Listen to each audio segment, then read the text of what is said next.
والصلاة والسلام على النبي الكريم أما بعد أعوذ بالله من الشيطان الرجيم بسم الله الرحمن الرحيم بل هو قرآن مجيد في لوح محفوظ وقال النبي صلى الله عليه وسلم خيركم من تعلم القرآن وعلمه أو كما قال صلى الله عليه وسلم صدر محترم اور حاضر جلسہ آج کے اس مبارک جلسے میں آپ حضرات کے سامنے قرآن اور حافظ قرآن کی فضیلت کے موضوع پر ایک چھوٹی سی تقریر پیش کرنا چاہتا ہوں. دعا کیجیے اللہ تعالیٰ ہم سب کو عمل کی توفیق عطا فرمائے. اب میں اس سے اپنی بات شروع کرتا ہوں کہ زمانہ آج بھی قرآن ہی سے پیش پائے گا، کہ زمانہ آج بھی قرآن ہی سے پیش پائے گا. مٹے گی ظلمت شب اور سورج جھلائے گا. محترم حضرات، ہمیں چڑھتے سورج کی طرح یقین ہے کہ قرآن پاک کا ایک ایک حرف سچا اور صحیح ہے، جس کے سچ ہونے میں کوئی شک اور شبہ نہیں ہے.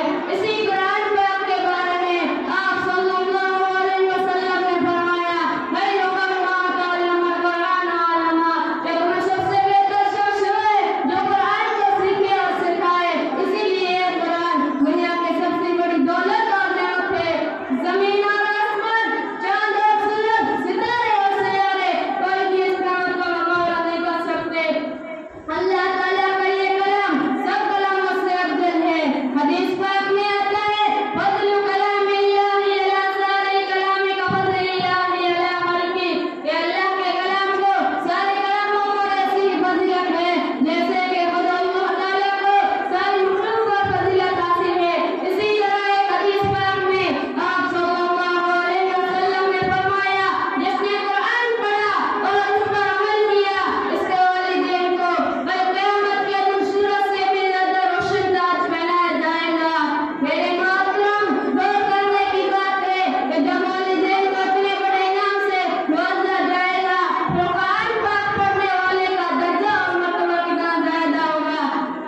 محترم حضرات، قیامت کے دن حشر کا میدان ہوگا اور ایسے 10 آدمی جن کے لیے دوزخ پہنچی ہو چکی ہوگی، حافظ قرآن اپنے رب کی بارگاہ میں سفارش کرے گا. اللہ تعالیٰ ایسے حافظ قرآن کی سفارش قبول کرے گا.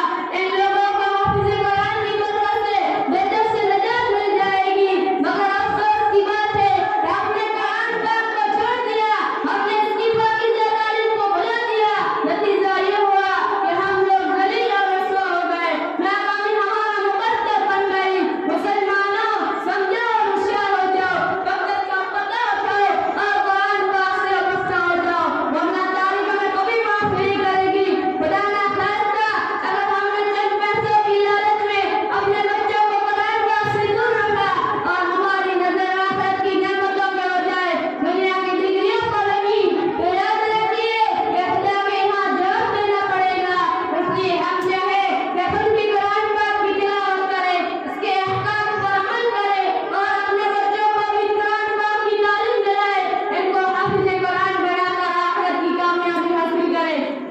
آخر میں دعا کرے اللہ تعالیٰ ہم سب کو اپنے کلام پاک کی محبت عطا فرمائے. اب میں اس صحت کے ساتھ میں آپ لوگوں سے رخصت چاہتا ہوں.